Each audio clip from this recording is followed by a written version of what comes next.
News India 27 नव्या पिढीचं नवं माध्यम। BMA ग्रुपच्या सामाजिक संस्थेच्या वतीनं कर्मवीर दादासाहेब गायकवाड सभागृह येथे 95व्या काळाराम मंदिर प्रवेश सत्याग्रह दिनाचे अभिवादन सभेचे आयोजन करण्यात आले होते। या प्रसंगी सनदी अधिकारी विवेक गायकवाड आपल्या अध्यक्षीय भाषणात म्हणाले की गेल्या अनेक वर्षांपासून BMA ग्रुपचे संस्थापक समाजभूषण व उद्योजक मोहन अडांगळे व त्यांचे सहकारी नाशिक जिल्ह्यात समाजाला प्रबोधन मिळवून देण्यासाठी धम्म कार्य करताना दिसून येतात। बौद्ध धम्माचे विविध ठिकाणी व मोठ्या स्वरूपाची हजारांची गर्दी असणारे कार्यक्रम या ग्रुपच्या माध्यमातून संपूर्ण जिल्ह्याभरात कुठलीही वर्गणी न मागता कुणाचाही निधी न घेता आपल्या स्वयं व्यवसायातून मिळवलेल्या रकमेतून बौद्ध धम्माचे विविध कार्यक्रम अडांगळे यांच्या माध्यमातून होतात। म्हणूनच मोहन भाऊ यांचे बौद्ध धम्मासाठी अतिशय मोठे योगदान आहे। तसेच समाजाने नेहमी आपल्या प्रगतीसाठी सकारात्मक राहून बौद्ध धम्माच्या कार्यपद्धतीला अनुसरून कार्य करावे, म्हणजे कुठलीही गोष्ट आपणास जिद्दीने प्राप्त करता येते, असेही विवेक गायकवाड काळाराम मंदिर प्रवेश सत्याग्रह अभिवादन दिनाच्या सभेत म्हणाले। प्रथम तथागत गौतम बुद्ध, डॉक्टर बाबासाहेब आंबेडकर व महापुरुषांना वंदन करण्यात आले। त्याचप्रमाणे काळाराम मंदिर प्रवेश सत्याग्रहात दादासाहेब गायकवाड यांच्यासोबत ज्या शूर भीमसैनिकांनी त्या सत्याग्रहात डॉक्टर बाबासाहेब आंबेडकर यांना उचित असे सहकार्य केले त्यांना अभिवादन करण्यात आले व धम्मगाथा घेऊन कार्यक्रमाची सुरुवात करण्यात आली। डॉक्टर बाबासाहेबांनी नाशिकमध्ये काळाराम मंदिर सत्याग्रहाची मागे न हटता क्रांतिकारी बजावली व हा मानव मुक्तीचा लढा लढून सर्वांना न्याय मिळवून दिला। लढ्याचे शिलेदार खासदार दादासाहेब गायकवाड होते आणि नाशिककरांना सोबत घेऊनच हा बहुजन मुक्तीचा लढा लढला गेला व यशस्वीही झाला। तत्समी मंदिरात प्रवेशही केला।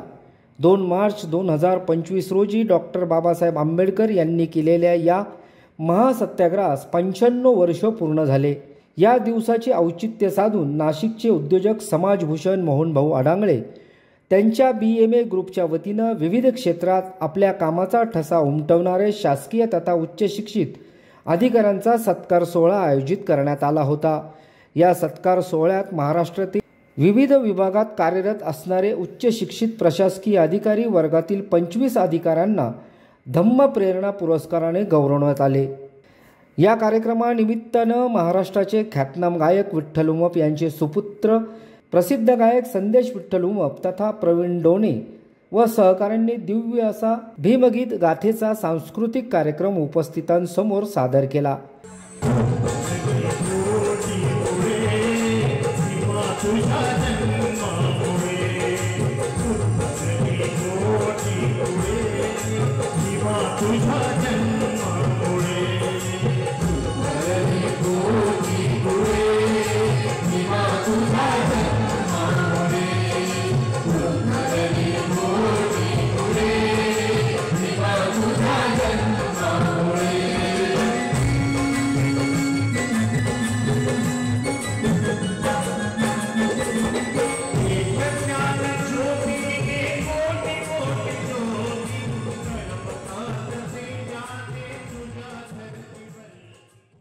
तत्पूर्वी बुद्धिस्ट इंटरनॅशनल स्कूलच्या विद्यार्थ्यांनी डॉक्टर बाबासाहेब आंबेडकर यांच्या जीवनपटावर आधारित मनाला हुंदके फोडणारे नाटक प्रेक्षकांसमोर सादर केले। यावेळी सामाजिक, शैक्षणिक, राजकीय व शासकीय विभागातील पदाधिकारी व कार्यकर्ते तथा नागरिक मोठ्या संख्येने उपस्थित होते। कार्यक्रमाचे आयोजन भारतीय बौद्ध महासभा, समता सैनिक दल व BMA ग्रुपच्या वतीनं करण्यात आलं होतं। 2 मार्च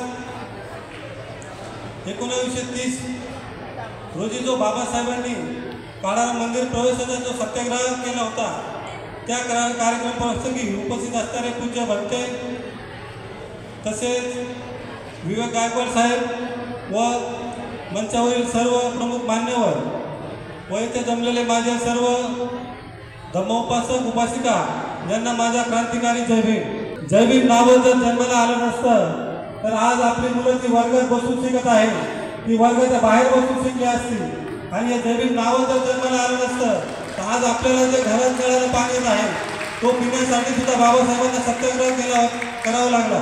त्यामुळे बाबासाहेबांचा जयघोष करताना हळू नाही आला पाहिजे, मोठ्याने जय भीम। धन्यवाद. प्रथमतः मी सर्वांना 2 मार्च जो बाबासाहेबांनी 2 मार्च 1930 रोजी जो काळाराम मंदिर प्रवेशाचा सत्याग्रह केला होता, प्रथमतः मी डॉक्टर बाबासाहेब आंबेडकर व सर्व सत्याग्रहींना विनम्र अभिवादन करतो. तसेच बाबासाहेबांनी 2 मार्च 1930 ते 1935 हा काळाराम मंदिराचा सत्याग्रह केला होता. परंतु 5 वर्ष 11 महिने आणि 5 दिवस हा सत्याग्रह चालला. खरं तर बाबासाहेबांनी हा मंदिर प्रवेशासाठी सत्याग्रह नव्हता, तर हा समानतेसाठी सत्याग्रह केला होता. परंतु 5 वर्ष होऊनही जर आम्हाला मंदिर प्रवेश मिळत नसेल, तर बाबासाहेबांनी 13 ऑक्टोबर 1935 रोजी येवला मुक्तिभूमी येथे धर्मांतराची घोषणा केली की मी हिंदू म्हणून जरी जन्माला आलो असेल, परंतु हिंदू म्हणून मरणार नाही. 20 वर्षानंतर बाबासाहेबांनी 14 ऑक्टोबर 1956ला नागपूर दीक्षाभूमी येथे धर्मांतर केलं. परंतु आज 70 वर्ष लुटून गेलेली आहे की आपल्याला बाबासाहेबांनी तथागत भगवान गौतम बुद्धांचा धम्म दिला. काळाराम मंदिर प्रवेश सत्याग्रह दिनाच्या अनुषंगाने आज या ठिकाणी मंचावर उपस्थित असलेले सर्व मंत्रीजी,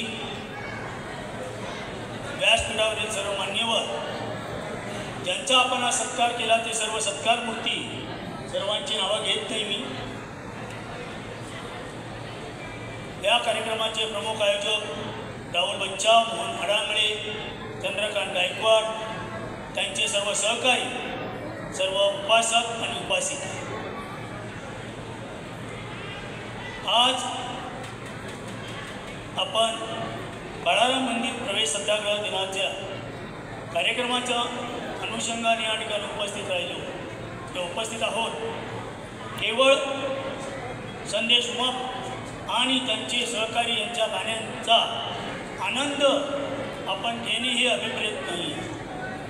1930 सालची परिस्थिती, त्यावेळी झालेला हा सत्याग्रह आणि त्याच्या आठवणी आपण आता का जागवतो?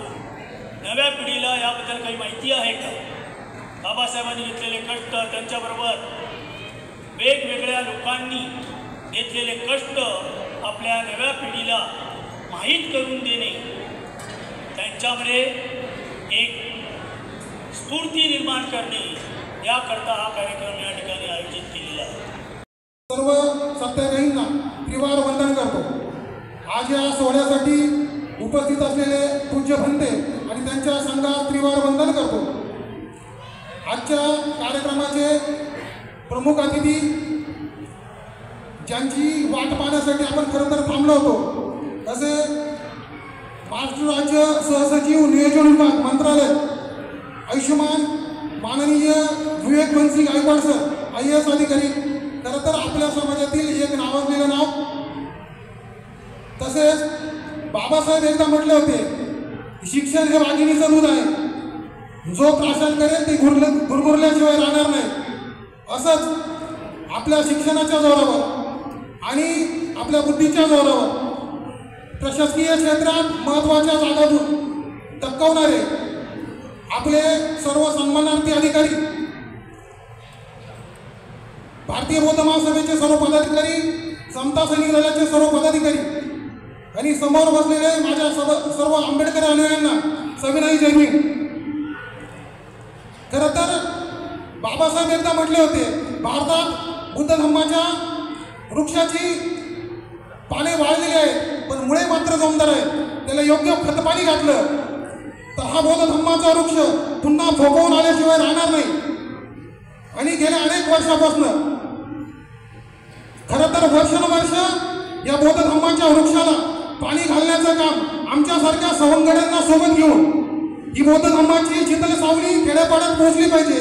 ही बौद्ध धम्माची गोडफळे बहुजनांना चालता आली पाहिजे, यासाठी काम करणारे खरं तर ह्या कार्यक्रमाचे आयोजक आमचे मोठे बंधू आयुष्यमान मोहनभाऊ अडंगळे यांच्या संकल्पनेतनं हा कार्यक्रम होत आहे. खरं तर दरवर्षी वर्षातून अनेक कार्यक्रम समाजहिताचे, समाज प्रबोधनाचे कार्यक्रम मोहनभाऊच्या माध्यमातून केले जातात. आणि हाच एक बाबासाहेबांच्या जीवनातील महत्त्वाचा लढ्याचा दिवस आणि त्यानिमित्तानं हा प्रबोधनाचा कार्यक्रम चालू आहे. Damodar Thorat, news India 27 Marathi, Nashik.